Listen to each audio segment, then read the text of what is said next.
मेरे कहने का मतलब अगर असद साहब के अंदर कोई पावर नहीं, उनकी सुनी नहीं जाती है, तो फिर बिहार की सारी पार्टियां असदुद्दीन ओवैसी साहब से क्यों परेशान है? छोड़ दीजिए, जब उनकी सुनी नहीं जाती है तो उनको लोग खुद नहीं पसंद करेंगे, तो फिर डर तो सबको ओवैसी साहब से ही है।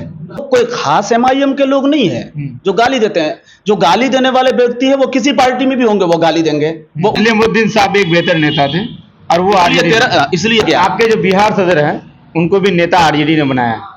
जी, मैं मानता हूं नेता बनाया है, पर मतलब जो मकाम मिलना चाहिए वो मकाम नहीं दिया, जिसकी वजह से आंखें खुली और एमआईएम में शामिल हुआ।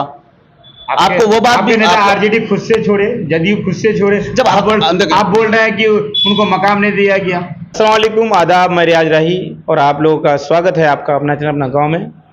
अभी हम लोग हैं बहादुरगंज विधानसभा अंतर्गत प्रयागराज प्रखंड के मटियारी हाट में। मटियारी हाट में इसलिए आए हुए हैं क्योंकि यहाँ पे एक दुकान का उद्घाटन है, खुशी राज कम्युनिकेशन, जिसके जो ओनर हैं वो है सद्दाम हुसैन साहब। कि आने वाला वक्त में लोकसभा का क्या होने वाला है, क्या कुछ होगा।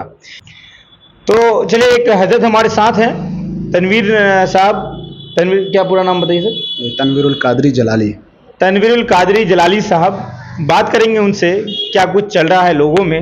लोगों का कहना है कि गाली देंगे फिर भी डॉक्टर जावेद को वोट करेंगे। पहले तो आपका स्वागत है हमारे चैनल में। शुक्रिया, थैंक यू सो मच। चलिए बात करते हैं लोकसभा की। लोकसभा में यहाँ पे कांग्रेस के उम्मीदवार हैं डॉक्टर जावेद साहब, जो कि भी वर्तमान सांसद भी हैं, और महागठबंधन के टिकट के लिए लड़ाई जारी है। मास्टर साहब भी उसके लिए लड़ रहे हैं, उसके लोग भी कह रहे हैं कि टिकट उनको मिलनी चाहिए। अब्दुल ईमान एमआईएम से लड़ेंगे और अभी भाजपा का कैंडिडेट क्लियर नहीं हुआ कि कौन होंगे। ऐसे में आने वाला वक्त यहाँ के लोग क्या सोच रहे हैं, किनको वोट करेंगे, डॉक्टर जावेद को, मास्टर मुजाहिद को या अब्दुल ईमान को? डॉक्टर जावेद को तो आप कैंसिल ही कर दीजिए। डॉक्टर जावेद किसी एतबार से भी वो लायक नहीं है। अब बात रही दूसरे कैंडिडेट के, तो मास्टर मुजाहिद साहब जिस पार्टी से रिलेटेड हैं वो पार्टी है नीतीश कुमार जी की। नीतीश कुमार जी तो खुद उनकी स्थिति नहीं है, वो कब किधर चले जाए, वो पलटू आदमी है, कब किधर चले जाए। तो हम आगे देख करके मास्टर मुजाहिद, व्यक्तिगत एतबार से हम मास्टर मुजाहिद साहब को लाइक करते हैं और बहुत अच्छा आदमी है और काम भी करते हैं, बट उनकी पार्टी अच्छी नहीं है, इसलिए उसको भी डिस्कनेक्ट करिए, ठीक है। अब दूसरा, आप किसको चाहते हैं? उसके अलावा तो कोई और कैंडिडेट नजर नहीं आ रहा है जिसको सपोर्ट किया आप सीधे सीधे बोले कि अख्तरुल ईमान का सपोर्टर हैं आप? नहीं, अख्तरुल ईमान को हम नहीं, हम कहते डॉक्टर जावेद साहब को हमारे इलाके के लोग 5 साल तक देखने के लिए तरसते हैं। काम तो छोड़िए, देखने के लिए तरसते हैं, तो उनको डिस्क्रेडिट कीजिए, वो तो अब लायक ही नहीं रहे। बात रहे वो मास्टर मुजाहिद साहब की, तो मास्टर मुजाहिद साहब व्यक्तिगत एतबार से कुछ देर के लिए ठीक हो सकते हैं, मैं ये बात कह सकता हूँ, बट उनकी पार्टी जो नीतीश कुमार है, नीतीश कुमार जी कब क्या कर ले, उनका क्या फैसला हो, उनके बारे में कहना बहुत मुश्किल होगा। कि अगर टिकट महागठबंधन से अगर टिकट महागठबंधन से मास्टर मुजाहिद को मिले तो आपका क्या राय होगा, या आप क्या करेंगे व्यक्तिगत रूप से? नहीं, अगर एक अच्छी मिठाई रखी हुई हो और कोई बालूशाही ला करके रखे तो जाहिर सी बात है कि उसको पसंद नहीं किया जाएगा। बेहतर ऑप्शन हमारे पास अख्तरुल ईमान जी है, जो हक व सदाकत की बात करते हैं। अभी कई जगह जो हादसात हुए, मजलूमों के ऊपर जो जुल्म किया गया, ऐसे वक्त में अख्तरुल ईमान साहब अपने आवाज़ के ज़रिए, ठीक है, और खुद चल करके उन लोगों की मदद की है, तो ऐसे व्यक्ति को सपोर्ट करना चाहिए ताकि आगे चल करके अवाम का फायदा हो। विपक्ष का कहना है कि अब्दुल ईमान हो या ओवैसी हो, सिर्फ आवाज़ ही निकालते हैं, उनके आवाज़ निकालने से कुछ नहीं होता है। आप बोल रहे हैं आवाज़ निकाल रहे हैं, तो आवाज़ निकालने का क्या फायदा जब उस पर काम ही ना हो? ना, आवाज़, जब तक आवाज़ नहीं उठाएंगे, कौन कहता आवाज़ उठाने?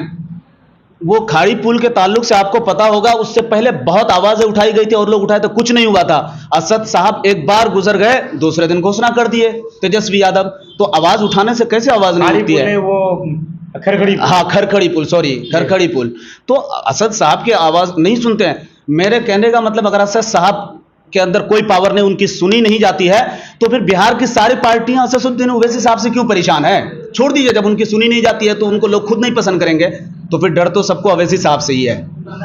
एक बात बताइए कादरी साहब, आपका नाम के साथ जलाली जुड़ा हुआ है और दिख भी रहा है कि आप जलाल किस्म के आदमी भी हैं, क्योंकि एमआईएम से मोहब्बत है आपको। और एमआईएम से एक बात बताइए कि एमआईएम के लोग ही इतने गालीबाज क्यों होते हैं? लोग बोल रहे हैं कि कमेंट भर भर के गाली देते हैं, क्या सच्चाई है इसमें? ना एमआईएम के लोग कोई खास एमआईएम के लोग नहीं है जो गाली देते हैं। जो गाली देने वाले व्यक्ति है वो किसी पार्टी में भी होंगे, वो गाली देंगे। वो उनका गाली देना खास उनका अपना मंशा रहा है। सबसे एमआईएम के लोग ही गाली देते हैं ना, एमआईएम के लोग गाली नहीं देते हैं। गालीबाज लोग कुछ एक आध अगर आ गए तो वो अगर किसी भी पार्टी में होंगे वो गाली देंगे। एमआईएम के लोग, अल्हम्दुलिल्लाह एमआईएम से हम भी जुड़े हुए हैं, कोई नहीं कह सकता हम गाली दिए हैं, और लोग भी जुड़े हुए हैं। सिर्फ एमआईएम से जुड़े अगर कुछ लोग गाली देते हैं तो वो गलत करते हैं। ऐसे लोगों को मैं समर्थन नहीं करता जो गाली देते हैं। एक बात बताइए कि डॉक्टर जावेद को छोड़ के लोग अब्दुल ईमान को वोट क्यों करें? क्योंकि अब्दुल ईमान ने भी यहाँ पे पार्टी को आने का लगभग बहुत दिन हो गया। 2015 में पार्टी आई है और लगभग 8 साल हो गया। इस 8 साल में क्या कुछ किया यहाँ के लिए, क्या कुछ दिया यहाँ के लिए, बताइए। देखिए, इस बार उम्मीद इस बात की थी कि असद साहब कुछ अच्छा करेंगे, पर कुछ लोगों ने असद साहब के साथ बेवफाई की, जबकि वफादारी की उम्मीद करे थे और शपथ लेते समय ये भी कहे थे कि पार्टी के साथ वफादारी करेंगे। जब पार्टी के साथ वफादारी करे नहीं, चले गए सब, अब उनके पास कुछ रहा नहीं तो अब कैसे कर सकते हैं? ठीक है, गए तो विधायक गए ना, जनता ने तो आपका ही कहना है, आप ही ने पहले बोला कि जनता ने असदुद्दीन ओवैसी को देखते हुए इस पर विश्वास करके वोट किया, तो जनता ने क्या गलती किया? जनता को तो कुछ मिलना चाहिए ना साहब। जनता को मिलना चाहिए, मतलब अगर रहनुमा ही धोखा दे दे, ठीक है, घर का किला ही टूट जाए, तो फिर ऊपर छत को रुके रहना तो बहुत मुश्किल हो जाएगा ना। इसमें जनता की क्या गलती? जनता की कोई गलती नहीं, जनता के साथ धोखा हुआ है। यहाँ के विधायक ने धोखा किया है, जिसके वजह से असद साहब को ये लोग कमजोर करने की कोशिश किए। उम्मीद है कि इस बार 5 गए हैं ना विधायक, तो इंशाअल्लाह अज़ीज 10 आएंगे। लोग इस उम्मीद में है, आज भी एमआईएम की मोहब्बत। पहले आप लोकसभा बचाइए, क्योंकि लोकसभा में लोगों का कहना यह है कि फिर कोई जीतेगा फिर जाकर दूसरा पार्टी ज्वाइन कर लेगा, तो फिर वो विधानसभा का बात छोड़िए, विधानसभा में क्या होना है, लोकसभा का बताइए कि लोकसभा में लोग क्या बोल रहे हैं। क्योंकि लोकसभा में अभी तक कुछ दिख नहीं रहा है। लोगों का कहना है कि गाली देंगे फिर भी कांग्रेस को वोट करेंगे। ये कुछ लोग हैं, हमारे बुजुर्ग लोग हैं, इंशाल्लाह वो भी वक्त आते आते समझ जाएंगे, वक्त आते आते वो भी समझ जाएंगे अच्छी तरह से। वो भी आखिर वक्त में यही कहेंगे, एक आवाज असदुद्दीन की। बुजुर्ग लोग अब एमआईएम की कोई पद में है क्या? नहीं, कोई पद में नहीं है, कुछ भी नहीं है, हम बिल्कुल जनरल है। फिर जनरल होकर के इतनी मोहब्बत कैसे? साहब मोहब्बत क्यों ना करे, जब मुसलमानों पे जुल्म सितम होता है। लोग कहते हैं कि खाली असदुद्दीन ओवैसी साहब मुसलमानों की बात करते हैं। एक मसला मैं स्पष्ट कर देता हूं, मेरे कहने का मतलब है कि जुल्म तनवीरुल कादरी के साथ हो तो कोई रियाज राही भाई के बारे में थोड़ी ना बोलेगा, तो मेरे बारे में बोलेगा। मारा जाता है मुसलमान, जुल्म तशद्दुद होता है मुसलमान के साथ, तो अब बोलेगा तो मुसलमान ही के तो हिमायत पे बोलेगा ना।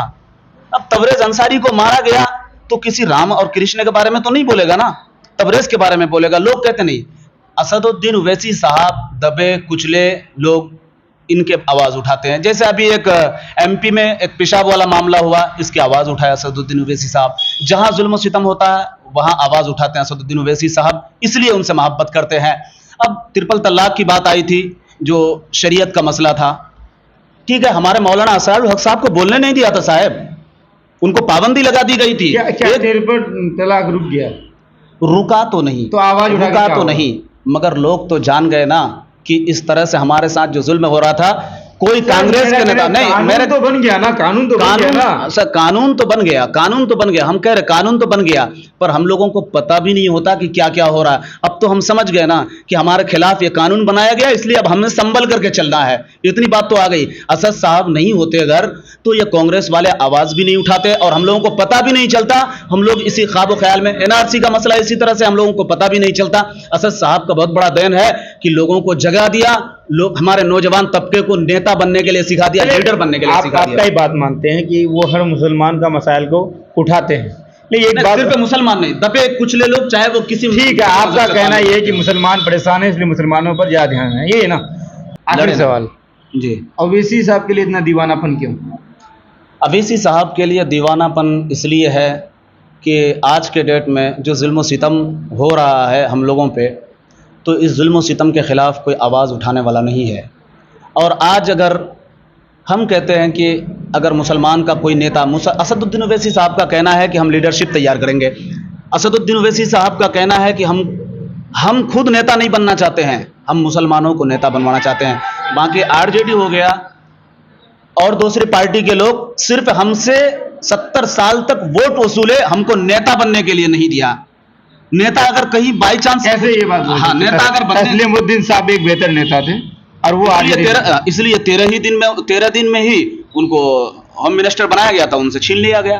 आरजेडी में वो कद्दावर नेता थे, मिनिस्ट्री भी उनके साथ पास रही।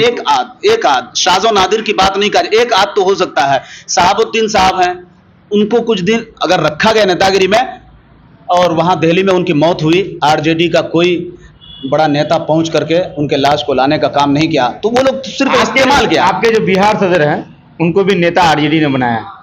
जी मैं मानता हूं नेता बनाया है, पर मतलब जो मकाम मिलना चाहिए वो मकाम नहीं दिया, जिसकी वजह से आंखें खुली और एमआईएम में शामिल हुआ। आपको वो बात भी आरजेडी खुद से छोड़े, जदयू खुद से छोड़े, जब आप बोल रहे हैं कि उनको मकाम नहीं दिया गया। हक वाले को हक नहीं मिलेगा तो क्या करेंगे रियाज भाई? अगर मेरा जो हक है वो मुझे हक नहीं दिया जाएगा, जिस मकाम पे मैं हूं वो मकाम पे मुझे नहीं रखा जाएगा, तो जाहिर सी बात है कि छोड़ के तो आना पड़ेगा। जिस जगह अगर कुर्सी ना मिले, एक मकूला है कि ऐसी जगह मत बैठो जहां पे आपको इज्जत नहीं दी जाए, इज्जत ना दी जाए, चाहे वो किसी का घर हो या किसी का दिल। तो अगर इज्जत ना दी जाए तो फिर क्या होगा? एक बार बताइए, टेरागाछ में क्या चल रहा है? टेरागाछ में क्योंकि लोग कहना है कि पार्टी बदल दिया गया है इन लोग के द्वारा, तो लोगों का दिल से अब एमआईएम निकल गया है, क्या कहेंगे आप? वक्ती तौर पे लोगों के जुबान तो बंद किया जाता है, पर दिल तो वही एमआईएम कहता है। यानी आपका कहना है कि लोग एमआईएम को पसंद करते हैं? अभी भी पसंद करता है एमआईएम को, क्योंकि हमारे लिए बेहतरीन ऑप्शन एमआईएम है। एमआईएम से बेहतर ऑप्शन कुछ भी नहीं है। उससे अगर बेहतर कोई होगा तो फिर एमआईएम को छोड़ देंगे। ठीक, बहुत शुक्रिया। हमारे साथ तनवीर कादरी साहब थे, नाम जलाली काम जलाली, आपने सुना, ओवैसी के दीवाने हैं, अब्दुल ईमान के मानने वाले हैं। अब देखते हैं आगे क्या कुछ होने वाला है। लोकसभा चुनाव में बहुत देरी है, अभी हम लोग खुशीराज कम्युनिकेशन मटियारी हाट में है।